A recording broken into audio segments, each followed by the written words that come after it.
No moms for miles. It's best to think of the rules as opportunities. No coffee, no energy drinks, no unprescribed speed, no sharing prescribed speed, no unprescribed cola, no bowls, bongs, spliffs, one-hitters, some hitters, kooks, lewds, spanks, syringes, or nards. No paraphernalia, except in skits. No peanut butter within 30 feet of the following campers: Piper, Caden, Braden, Persephone, Big John, Little Jack, Tall Eddie, and all three Britneys. No flasks, no flask pockets, no trench coats, no unregistered firearms, no colors that have been gang colors, no gangs, no unprovoked limping, no weakness, no allergies, no glasses, no thinking of pulling the prank of the century and then not doing it. No heat strokes during afternoon rec hour. No exemptions from afternoon rec hour. No boys and girls cabins. Leave room for the spirit on the slow dance. Dance with everybody, especially the kitchen staff, especially poor Putty. In the event of confusing arousal, play some basketball. And if that doesn't help, Nurse Nadine's muscle relaxants taste like Jolly Ranchers. If someone mocks you, laugh with them. During small groups, open up. During one-on-ones, be real. During quiet times, emote.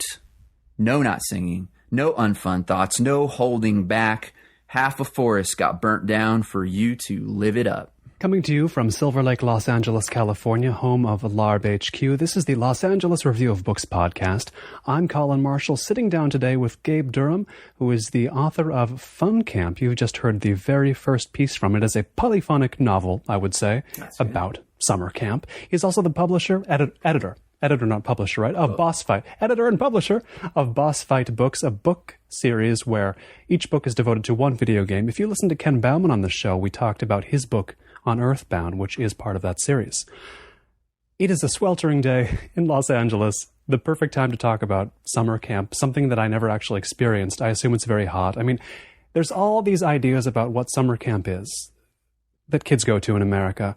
Do kids still go to summer camp as we popularly conceive of it? Is it still a thing? Is the summer camp of Fun Camp a going concern for the sort of 12, 13, 14-year-olds today?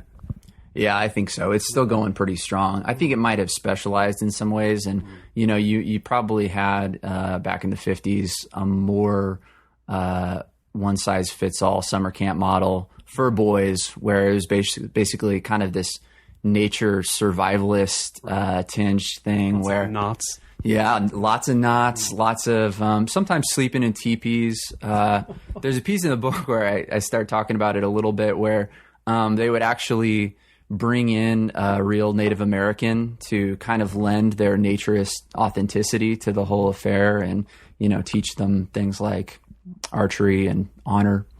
And then eventually what they decided was that maybe it would be a little bit more comfortable for everybody if you just got a white guy and you dressed him up like a Native American. And so that's what they did. And then eventually, you know, even though a lot of the traditions that came out of summer camp we still use today, like the campfire is kind of that, just the council ring at night is basically what that's based on. But we'd still do it because it's so fun, and, well, you know, why wouldn't you? But now, you know, we have so many camps and day camps and sports camps and camps on college campuses, and there's no just camp. Like, if a kid says, I want to go to summer camp, there's no just that, right? You mentioned, I think in another interview, that you got sent to a Christian summer camp or two, right? That's right. Yeah, that's the main experience that I had as both a camper as a kid, and then a counselor and a camper in high school. And so kind of saw both sides of that coin. This is something I've always wondered about. Are counselors, by definition, former campers at the camp? Like, what's the system there? Do you graduate into a counselor, or is that just a job?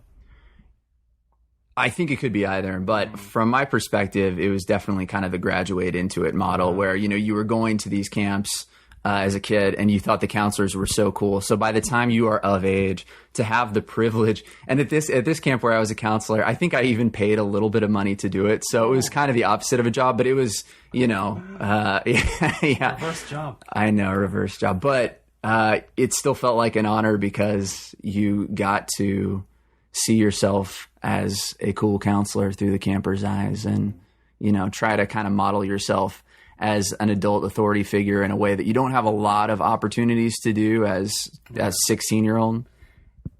Not bad for a college application. Is that one of those things where it's like, well, this will look good when I apply, when that time comes? Yeah, pop it on there. Why not? Responsibility. Leadership. That's right. So in a Christian summer camp, and there seems to be a Christian angle to the camp of Fun Camp as well.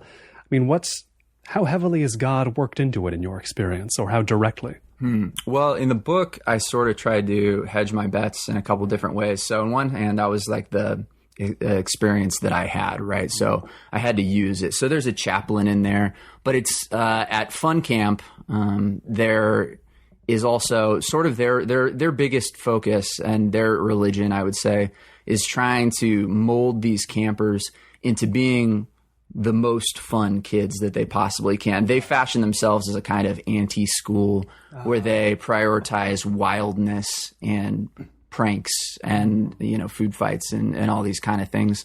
And so it's this very, even though, they believe they're creating the most awesome time possible, and they sort of are, but it's also a very narrowly defined definition of that. And I think that does extend to most camps, even probably a lot of the ones beyond my immediate experiences, that, there's a lot of rules for how you behave in your life as a kid. And then you go to this other place and suddenly you're expected to, turn it on in a way that you've just never had license, but also maybe you didn't really want to do in the rest of your life. This reminds me of a quote. Well, the whole book reminds me of a quote that gets at what I think is a central concept of this book, Fun Camp. I'm going to look it up because it's a quote by Samuel Johnson, and I've been thinking of how I remember it, but as with a lot of Dr. Johnson quotes, you never really get them right. You should give us both, and we'll see which one's better. Yes, what my quote is, well, what I think he said was, nothing is more doomed than a plan for merriment, which sounds like that could be the epigraph of Fun Camp? Maybe that's great. Next edition, but I'm searching Samuel Johnson Doomed Merriment. Was this not a Samuel Johnson quote? That's the other thing about Samuel Johnson quotes, by the way, is that sometimes it's not him. So I'm going to look up Plan for Merriment next. But while I do that, I mean, the core concept is sound, isn't it? A plan to have fun is not going to work, right? Right. I think. I mean, it makes you as a kid contend with some things that you don't always have an opportunity to contend with, like just how much are you going to give yourself over to a particular group once you become a part of it? Are you going to maintain your very American individualism and kind of hold back and, say, I don't know, I don't think I want to do any skits if that's okay. And so, kind of holding back, or are you just going to give yourself over whole hog and try to have the best, even if it's prescripted for you, have the best time you possibly can. So, and that's what, I've got this character in the book named Billy who's writing all these letters home to mom. And a useful thing for that is to just kind of watch him start as one of the resistors, and slowly you're seeing him kind of buy into what they're selling. I have your epigraph for the second edition. Nothing is more hopeless than a scheme of merriment. Better than what I'd remembered. But I like them both. The hopeless scheme, you could use fake Samuel Johnson or a real one. So where did you fall on the spectrum? How much you would give yourself over to the group? I mean, you became a counselor, so there's a certain onboardness there, I assume. But were you always joining? Were you most of the time joining? Yeah, I think I was most of the time joining was probably it. I mean, I was a kind of introverted kid, so it was definitely a matter of trying to stretch myself and being a little bit shell-shocked at just being around people nonstop the way some of those kids can be, but also kind of loving it and feeling that I'm doing better at it than maybe I thought I could. And especially, what really helped me, though, is when I started just kind of giving myself over to projects within the span of camp. And so something larger than yourself, huh? At a certain point, by the end of it in high school, I had a group of 5 friends, myself, we'd take all the free time. Anytime we could get away, we would just work on skits. And then at night, during skit time, we would just kind of like fashion ourselves into a troupe and have a lot of fun. So that became kind of the primary goal of my time. Mm-hmm. There is some life metaphor there that you do have to find a project that keeps. Well, you've got to find an object of focus, right? Yeah, that's right. And I mean, another thing that I sort of touch on in the book is that so there's these very either spiritual or personal epiphanies that you can have at camp, and often those are going to come in about year 1 or year 2. So like there's a piece in there called "We Peaked at 14," where a girl is just she's still at camp, but she's lamenting the fact that she hasn't felt these powerful emotions at camp, in the last few years, nearly as much as she did. Chasing the first high.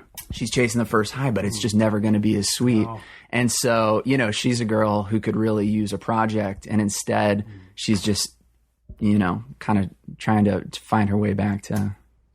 It's something people have brought up in reviews, like summer camp as a microcosm for life itself, for existence, the human condition. I mean, was that a realization about camp you had at camp or while writing this book? If indeed that's a realization you share with these reviewers.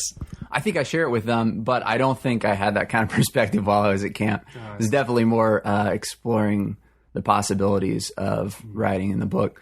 But I think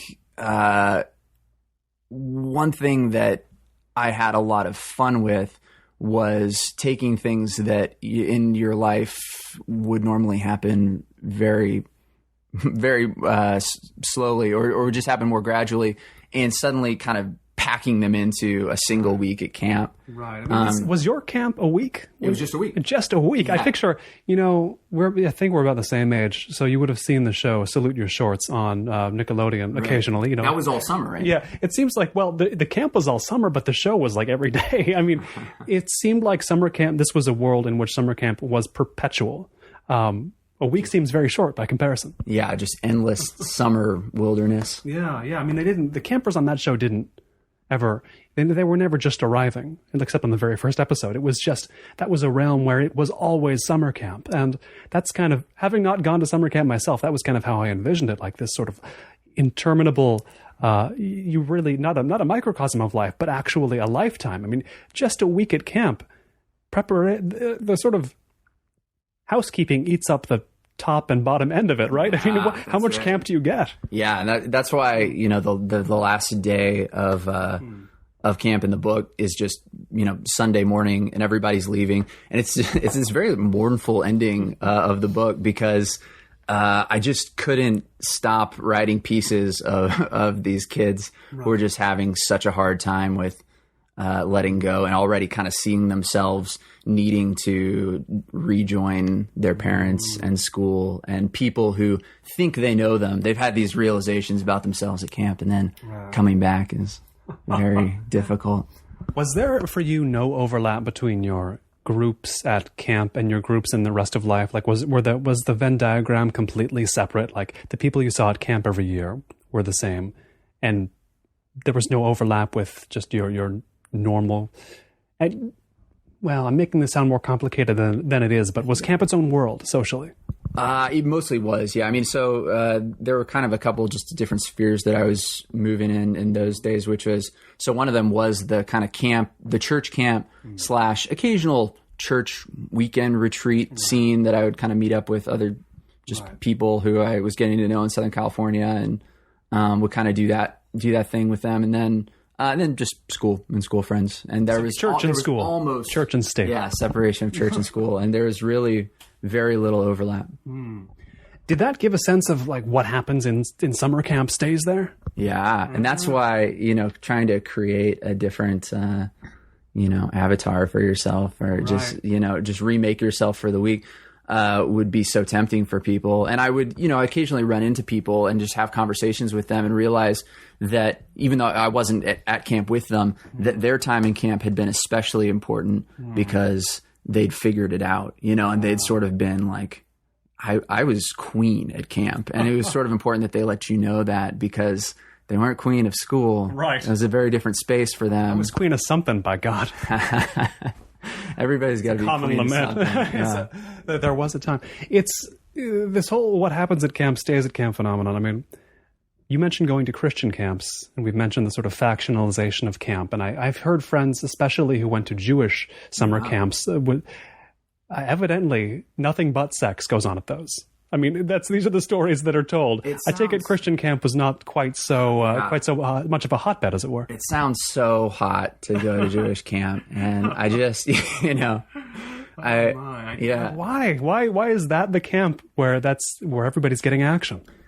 I think that they have a lot more comfort and a lot less shame with their sexuality, and that they're also your camps are more shame oriented. Very much more shame oriented, yeah.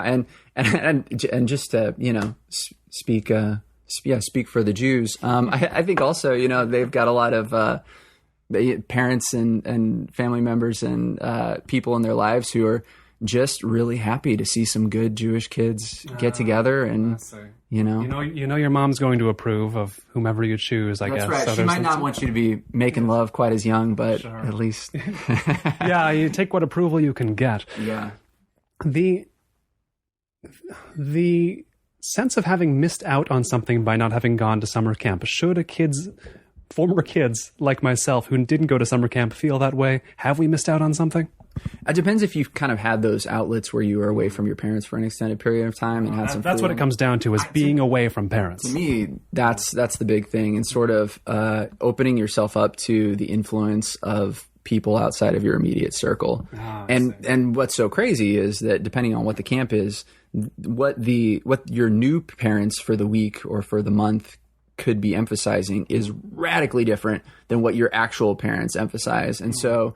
And you're still a kid. You're still very suggestible. Right. Some kids more than others, but you are kind of just open to whatever it is that they're throwing at you. And so, you have to contend with that. And I would say that even though some of the things that I had to contend with at some of those, sometimes at camp, but especially at some of those retreats and just Christian stuff would be very dogmatic in a way that seems scary to me now, and in a way that I just really don't agree with. I can kind of see how it's useful for me to have been there for it and to have had to contend with it then, and even maybe agree with some things then, and then eventually kind of have to learn.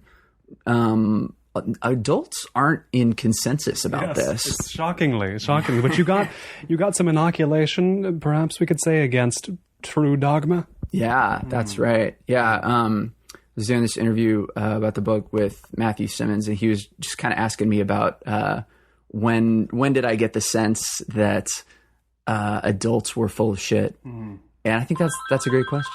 And maybe the faster that you learn that. You might say the cracks start appearing in the grand facade of adulthood. Yes. And for you, was that traumatic or exciting or what? I think both. Yeah. I think it was kind of, I think as you're forging your own identity, it's important to realize that you ultimately don't have a lot of help in this. If you do, you might be doing it wrong. And so you kind of need to strike out on your own and figure out a lot of things for yourself. And you could put that off indefinitely and just stick very close to the things that you're told by the people most immediately around you. But eventually that's gonna come back and bite you. Within the span of a week, did you personally write home letters to your parents? You have a kid who's fairly prolific about letter writing, considering it's a week he's away. Yeah, Billy's on a 2 letters a day plan. I think I did write home some because my mom made it very easy for me to. She gave me some envelopes and some paper specifically so that I could write her a couple letters, and so I think letters. It's about writing letters from camp, quote unquote. It's not even the function has gone away a little bit from letters from camp, right? If it's only a week and we live in the age of the internet, which was around, I'm sure in the days you were in camp, there wasn't people didn't bust out their iPhones. That's true. And there probably wasn't an easy way to access your email, but there's a line in there about, how we sort of forge our bonds with purposefully Luddite means, like writing letters, and that's hard to deal with as we re-enter the world of technology. Yeah, and so that was something that I did sort of inject into the book a little bit, because the main thing that I remember it being hard for me that I wasn't watching any TV. But I would imagine now that it's the phones. The phones would be the hardest thing for a kid to be away from. And now, are they away from them? I mean, it seems like, I would guess that at most camps, they make it a priority to say no phones. But surrender the phone at the bin as you go in. Yeah. I mean, that's, if you look at classrooms today, I mean, they can't control that stuff. So, well, then again, you go to summer camp for a more totalitarian experience, don't you, than school? Like if school felt constricting, let's go to summer camp where there's even more rules enforced all the time. And yet we like it more than school. And that's kind of strange. And where they control your sleep patterns. And in fact, you get less sleep than you should. And so you're kind of worn down in such a way as to be made open to the influence of. Right.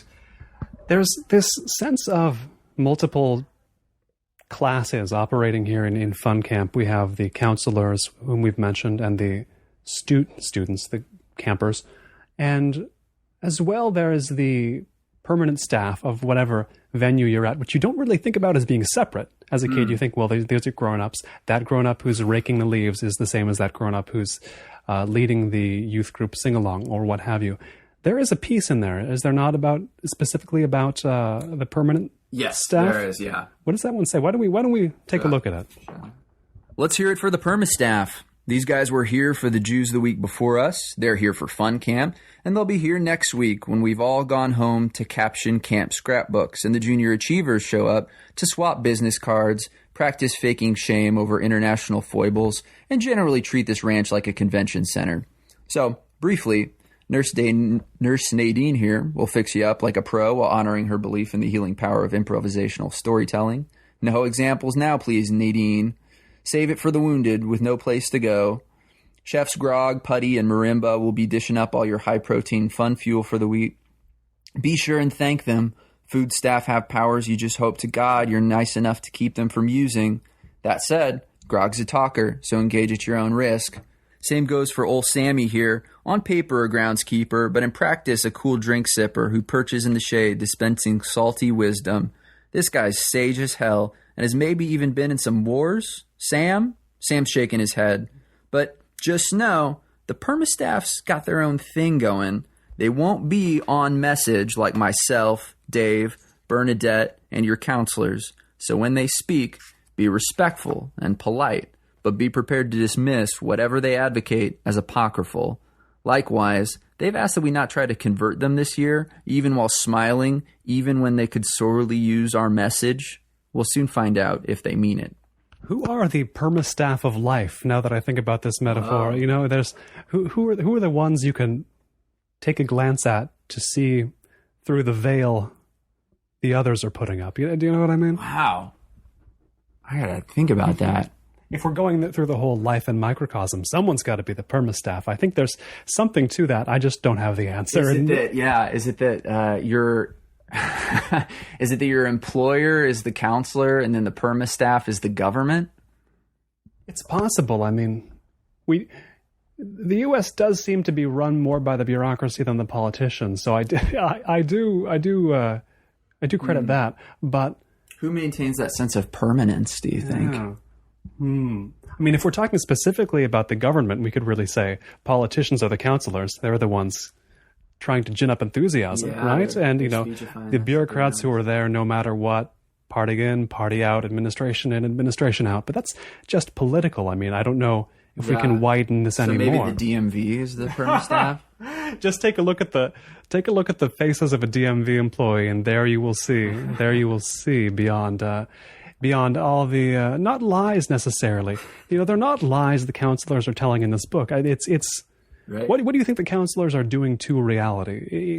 How are they processing reality for these kids, and why? Well, I can say that one thing that helped me write this was that whenever somebody's giving a speech in here, I was most excited by writing it and leaving it in if I kind of agreed with it and I kind of didn't. I see. So I think that the counselors are trying their best to be on message in terms of what Fun Camp emphasizes. Right. And so they do that, but then you have these momentary asides where they're kind of freaking out inside about their ability to be a leader to children and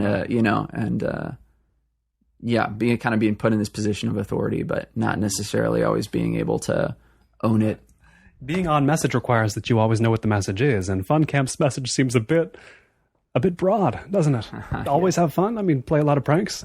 Yeah, that's true. It's hard. It's it's hard to nail it down to a given situation. In Christian camp, I would imagine at least you have some sense of like what the bedrock of the message is. Like, you know, the tenets of the religion, so you can kind of go from there. Or I mean, how is it in Christian camp? Are there different emphases? Yeah, well, I would say that there's still a lot of argument over that, because you kind of the Bible is a big and contradictory book, and so what Christianity is the flavor that you want to emphasize? Is it like the Jesus of service and you could extend to ecology and just kindness and feeding the poor and all these things, or is it going to be the more warped, dogmatic, conservative agenda that often seems to kind of worm its way into these discussions, especially with kids, to kind of show them. And because I can think of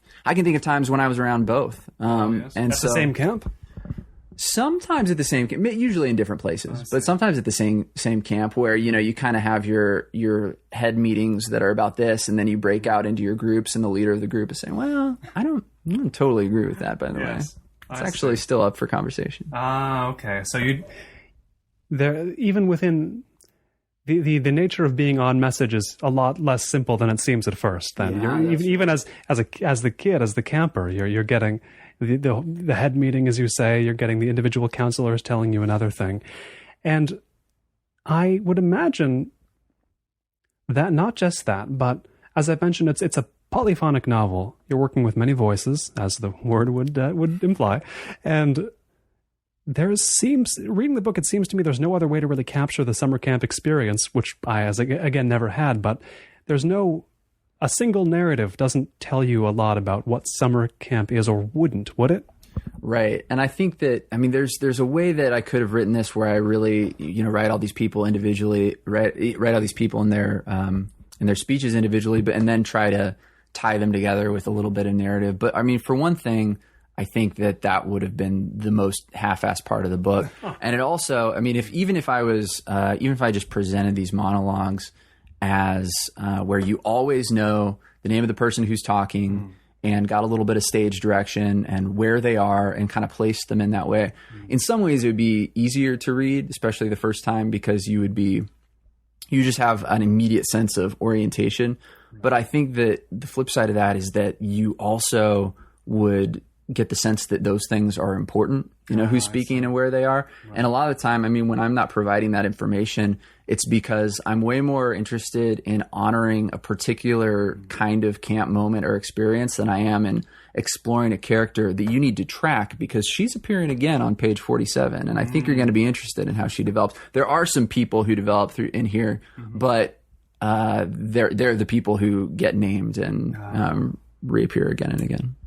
There's then a sense in which you're always talking about camp. You're never primarily talking about an individual. It's the subject is always camp itself, no matter what the piece is. Yeah, that's a good way of saying it. There's the voice of camp is always very present, and so even when somebody is off message or somebody's resisting the voice of camp, they're doing so kind of knowing that exists. And so, it's kind of how close to the sphere are you? It's always relative to the voice of camp. Yes. No one is speaking not relative to camp, or in a world where there is no camp, or where camp is not the primary thing. That's right. Yeah. And that's interesting. You could say that about a lot of things that we just talk about or make the center of culture. Like it was so challenging to read news for a couple of days last week because there was so much Miley Cyrus going on. And so even my revulsion to Miley Cyrus articles made me have to think about and react to what was the center of cultural news that day. And I resented that. Yes, there's a sense in which we would all like to say that we actively ignore Miley Cyrus news, but is there really any way to do that? I mean, because if you're ignoring Miley Cyrus news, you're still ignoring Miley Cyrus news, and you're reacting to Miley Cyrus. Like, yeah, is there a way you can be neutral to Miley Cyrus? I think you could get offline and go live in the desert on a ranch someplace. Right, but if you did that because of Miley Cyrus, that's, I mean, then you're... Wow, yeah, that's true.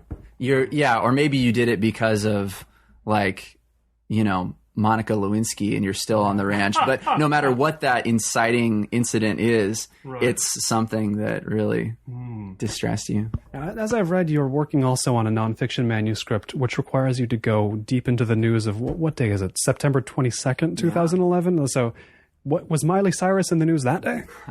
It wasn't a big news day for Miley Cyrus, from the research that I did.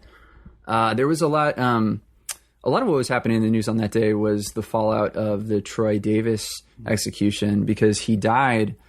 So Troy Davis, now that we're kind of a couple years away from it, he was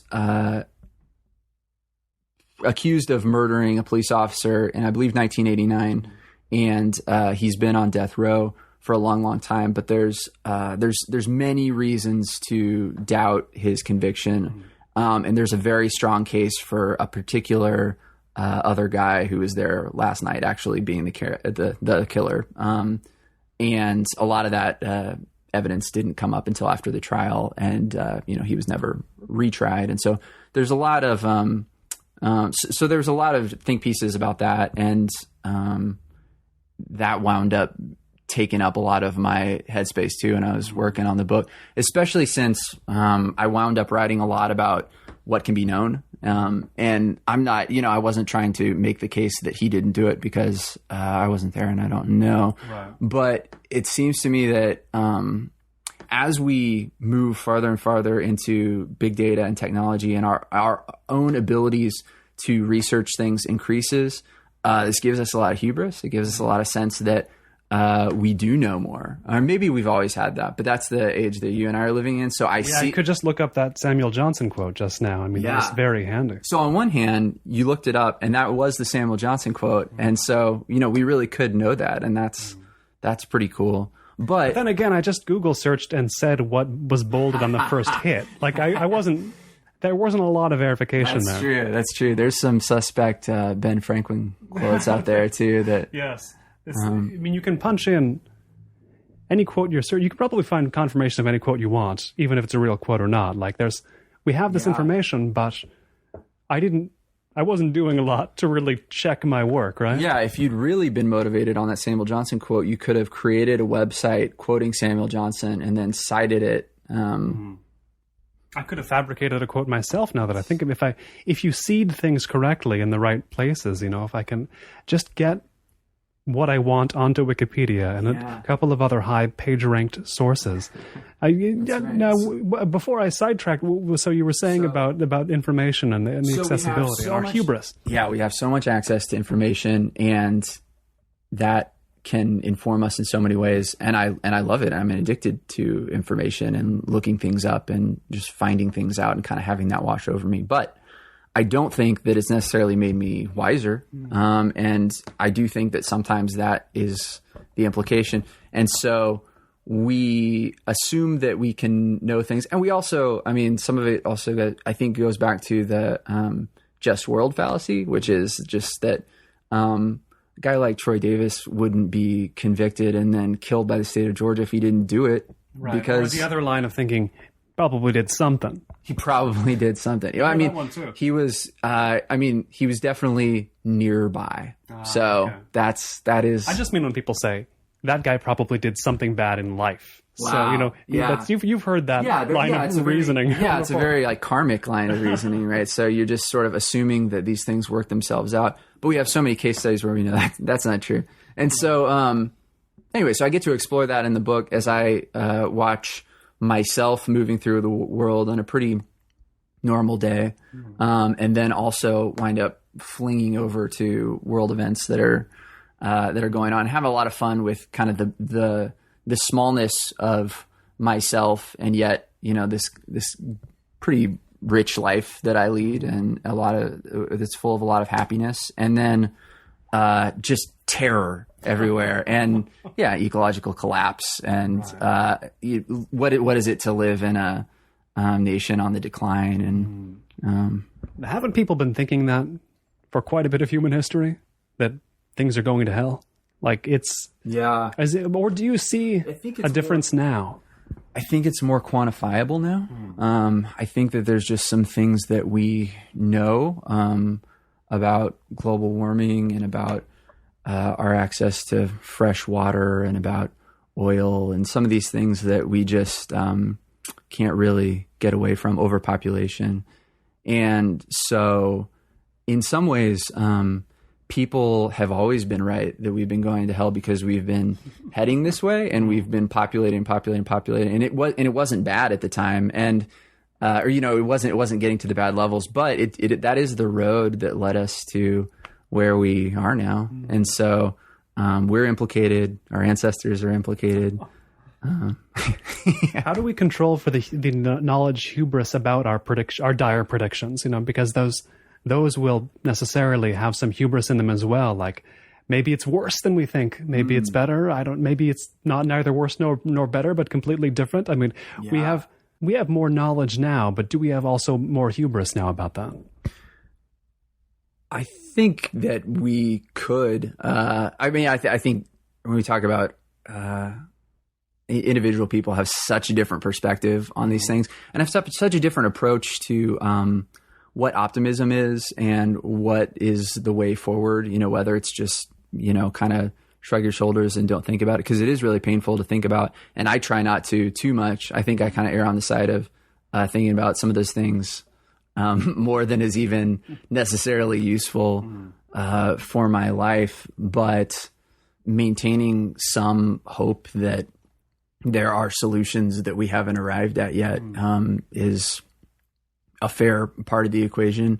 I was listening to the writer Lydia Millett on a podcast the other day, and she was kind of talking about some of these big problems. And I liked the way that she phrased it, which is something like, I don't think that I need to be optimistic, because optimism can sort of, I don't know exactly how she said. She said optimism can keep us from recognizing the truth, but I do think it's important to maintain a good disposition and to try to live in happiness. The issue may be something other than optimism and pessimism. I mean, that's right.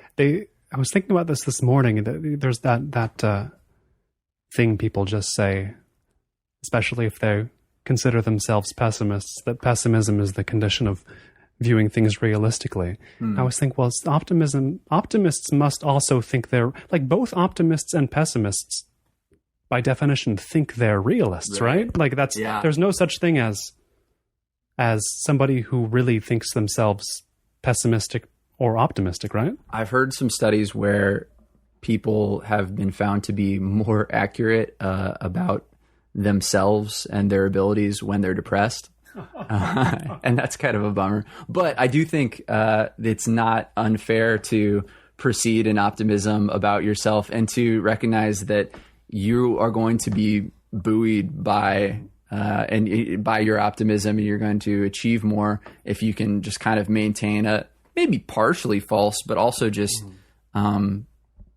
happy sense of self, and trust that things are going to be okay. And if you do fail, it's okay.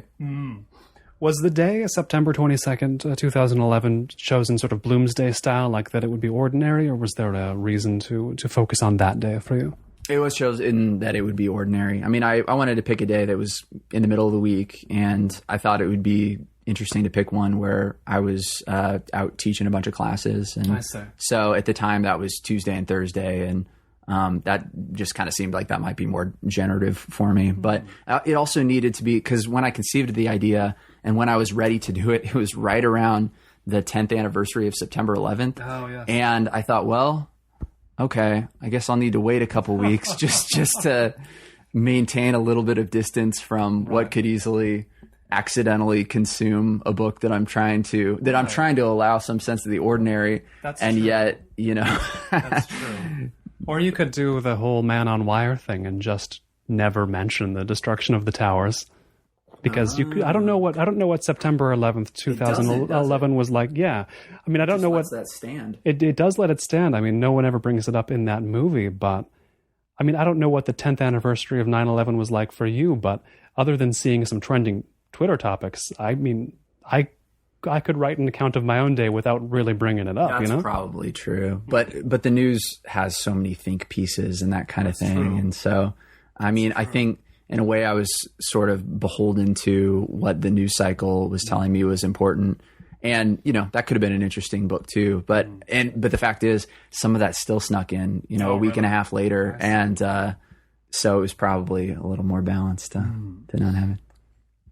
So how detailed a record did you have of your own life that day? At what distance were you looking back on September 22nd, 2011? Or was it at the time, were you recording, were you taking notes for this manuscript then? Yeah, I was taking notes. Okay. I was recording into my phone whenever I could kind of get away from stuff and just say what had happened, little snippets of conversation and and then just on a little document on my computer. Mm-hmm. And then the next day while it was fresh, I took a lot of time to just make as many notes and just think as hard as I could to really just spend some time in my own day. Well, I could. I had an advantage that nobody else did because part of the process for me was contacting a number of writers and friends and some of my closest family members and asking them to participate. But I asked them to participate ahead of time, and I said, I'm not going to tell you what day it is because I don't want you to. I didn't want it to be this very self-aware thing where everybody was monitoring themselves and doing things because they knew that they were going to be reporting on it later. So I just didn't tell them. And then I was living my day knowing. And so there's kind of that tension there of, I mean, I obviously would have done things differently, but there's no way I can keep it from myself. Right. Yeah. Not that I can. Unless I did like a randomization at the end, but my recall isn't amazing. And so it wouldn't have been, if it was 6 days ago, I never would have been able to drum up the same kind of detail as I did.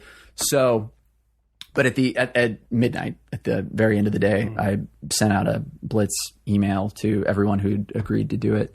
And just said, today's the day, and here's a survey. And they just wrote back in the next week to come, just started pouring in with so much interesting stuff. Oh, really? And yeah, particularly for me, because these are people who I love and who I know, some of whom I know pretty well, but who I was learning things about just by kind of watching them as they recite their account of what they did and what they thought about.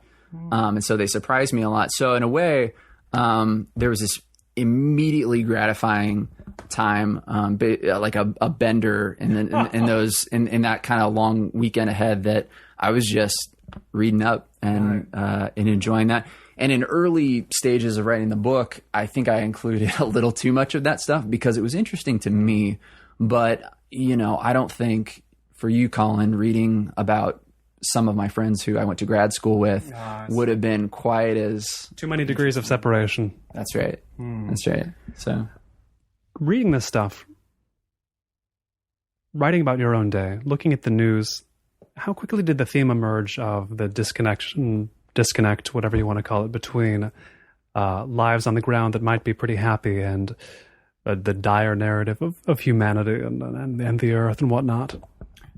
Yeah, that's a good question. I think when I'm being really honest, I somewhat conceived of that ahead of time. And I felt like that was part of what was welling up inside of me and wanting to participate in the experiment was not just kind of this general, like, I'll see what happens and make a fun book out of it, but rather that I just was noticing this tension within myself of, again, just having a life that I really enjoyed and a lot of people I really loved in it.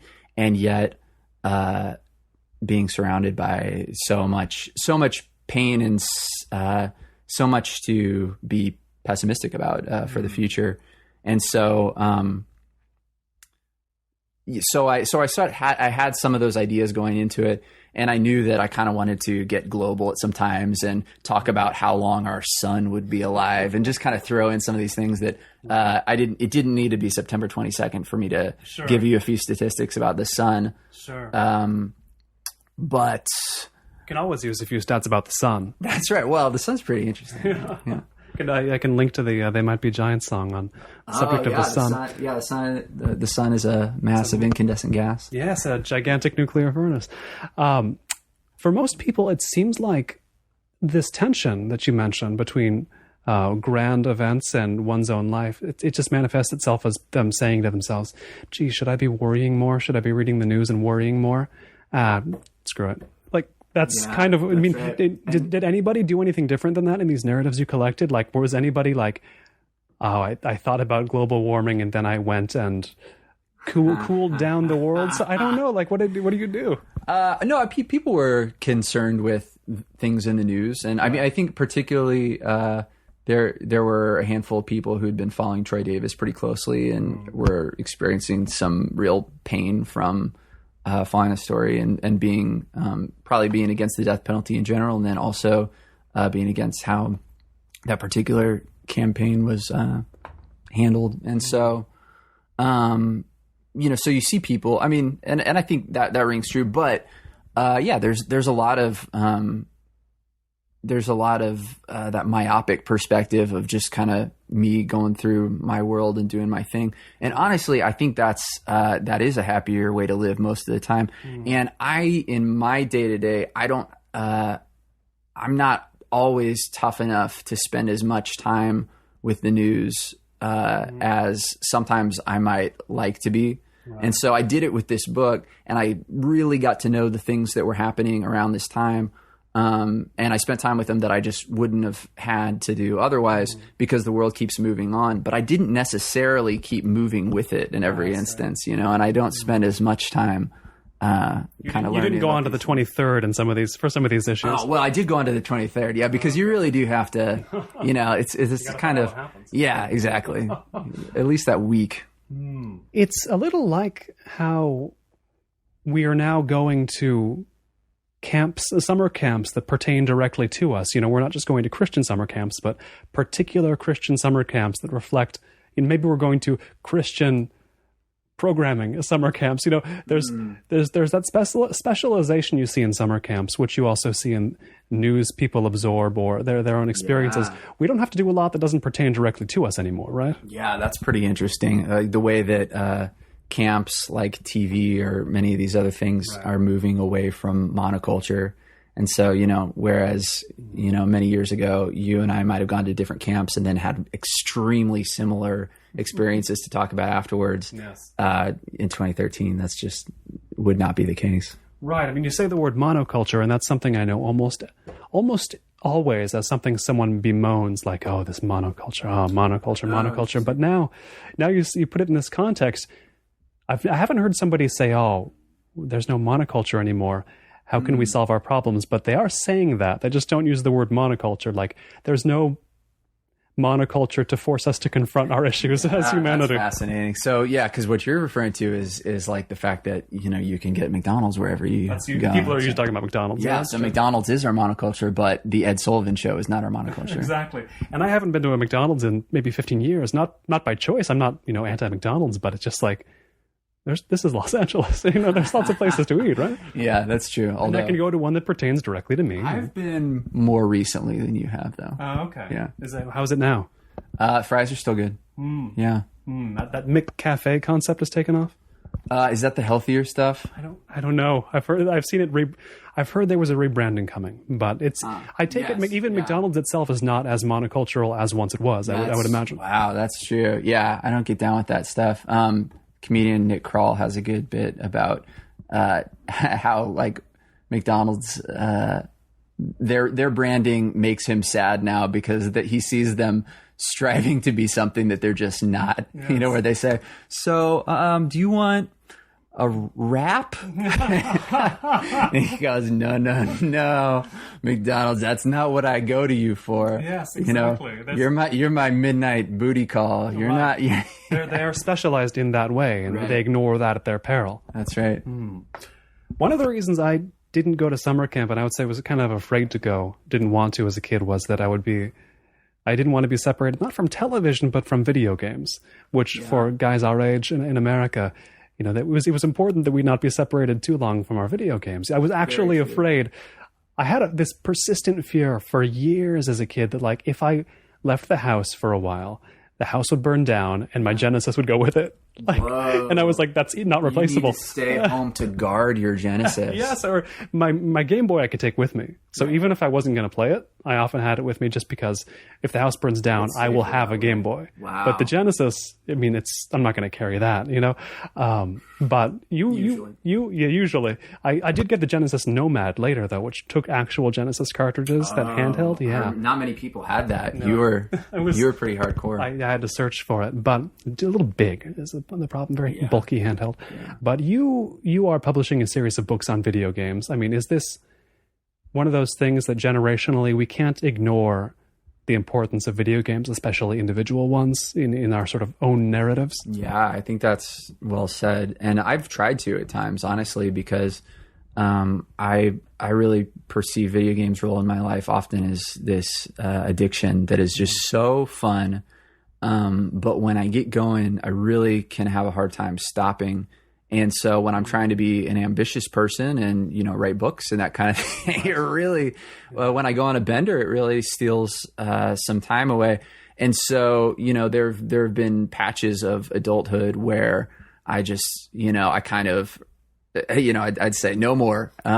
But it always comes back. And I think, you know, I'm starting to get more comfortable with that, honestly. I mean, particularly now that obviously I'm doing a publishing project that's based around them, but I also just think, you know what? I mean, it's not all of who I am, but it's a part of who I am. It's a huge part of my childhood. Mm-hmm. I was playing a lot of them.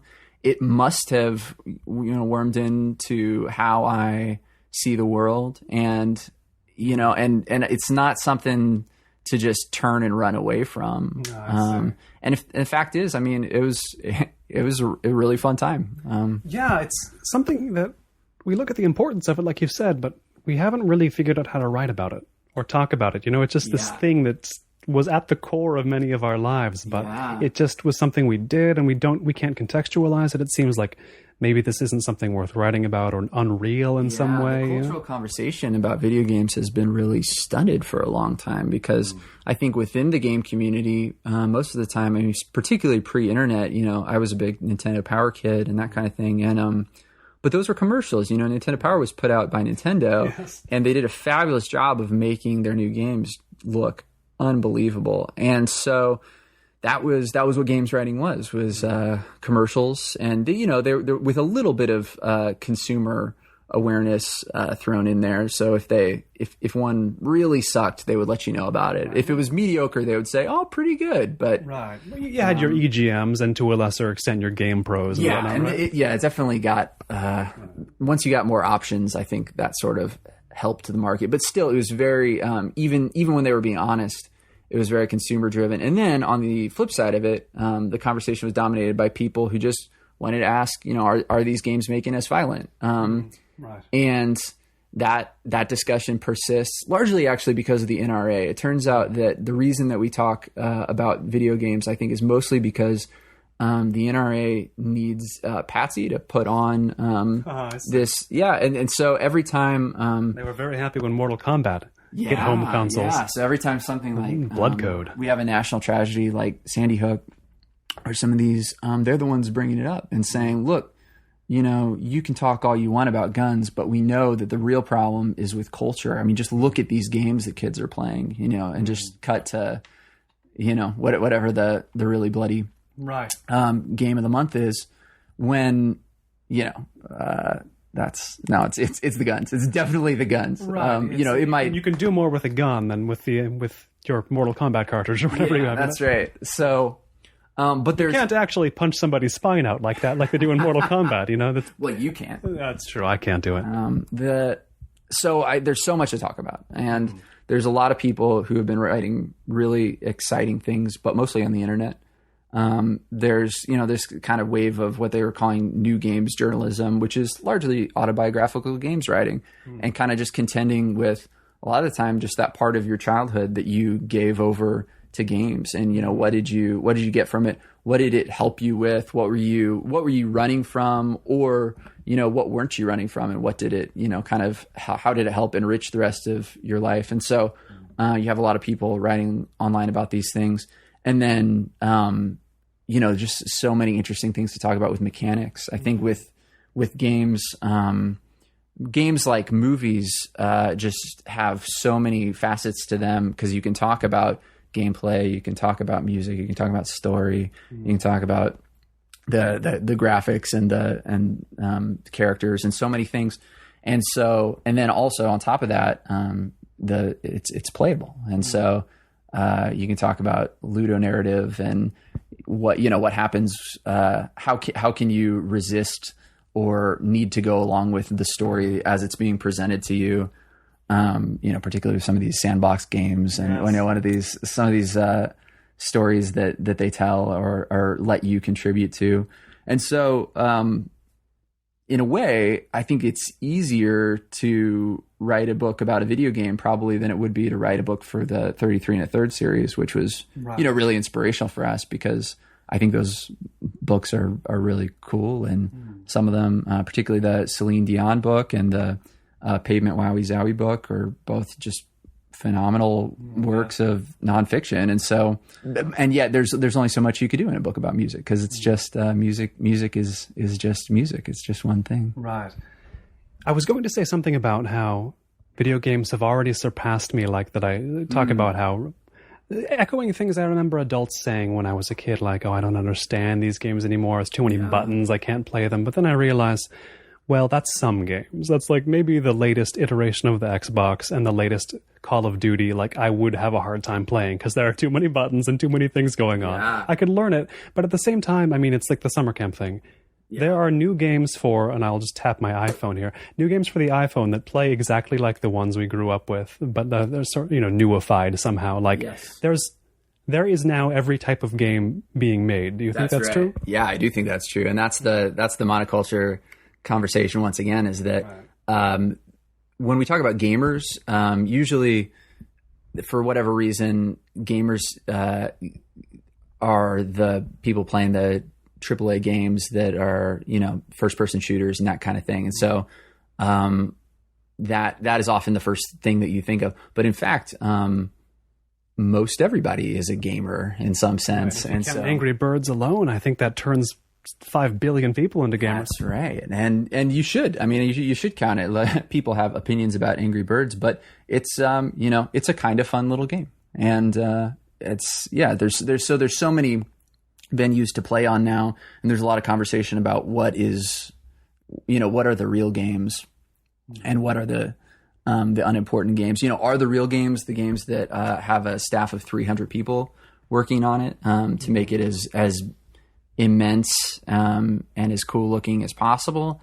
Or are the real games the indie developed very personal games where they work hard to create emotional resonance, but the gameplay itself is almost secondary to them trying to express themselves in a really personal way? Right. I'd say yes to all of those. And that's kind of one of the things I want to explore with this series. And it's part of why I want these books to be really different from each other, is that one, I'm inviting very different people. Ken Bauman is coming from such a different place than Anna Anthropy, who's writing our ZZT book, because she's a game developer. And so that's her job. And so is Darius Kazemi. And then John Irwin, who's, he came out of a creative writing nonfiction program, but he's a games journalist. He's a staff writer for Kill Screen, which is a really phenomenal games and culture magazine. It's kind of, I'd say it's a lot like The Believer, but for video games. So it's a reference listeners will certainly know here to this podcast. Yeah, that's right. It seemed easier when we just had to pick Super NES or Genesis, right? But I don't know if I missed that ease. Yeah, that's true. And it turned out that the whole time that you and I were battling with people on whatever side we were on, I was kind of in both, and that one. But we were console kids. Were you one of the kids who owned both of them? I eventually got a Super NES because there were like a few games that I was just so excited to play that I just had to get one. I think it was when the Donkey Kong Country games were coming out. Late in the game. It was late in the game. The price had come down some too, which definitely affected it. But yeah, the Sega Genesis was the one that I paid for with my own money and was just kind of like shaking when I got home. And spending the weekend with Sonic, and I think Sonic 2 was already out. So just playing both of those like back and forth. Both the Sonics. I remember, I think mine just had Altered Beast. Oh, wow. So you were an early adopter. It was the Super NES wasn't out. Really? Yeah. But no regrets. I then proceeded.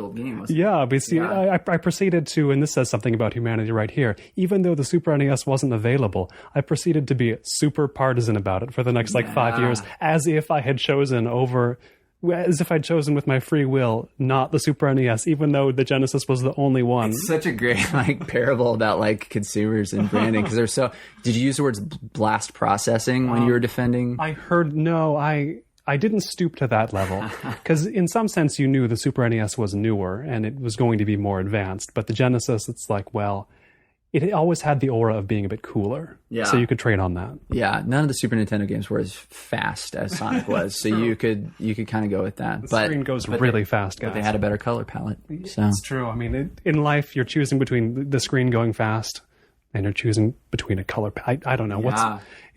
What's the analogy here? I don't know. I mean, speaking of Mortal Kombat, that was an interesting one to watch on that line, because if you recall, as a Genesis kid, you didn't have any blood in your game. They were just sweating. The Genesis had the blood code. Oh, it had blood. The Genesis had it. The Super NES had nothing initially. Super NES had a toggle. Yeah, you could.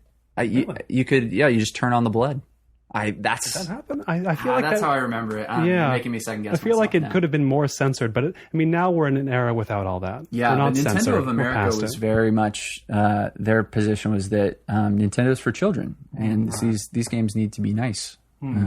So that really. Nowadays they have a lot of competition. Nobody can afford that. Yeah, they can't afford to be that anymore. I've been speaking here at LARB headquarters of the Los Angeles Review of Books, for those of you who still need that spelled out, with Gabe Durham, author of Fun Camp, and the author of the manuscript we've been talking about, which is it still called Meanwhile? Still calling it Meanwhile, yeah. Still calling it Meanwhile. And also the publisher and editor of Boss Fight Books, the series of books on video games. Am I missing anything, Gabe? That was pretty good.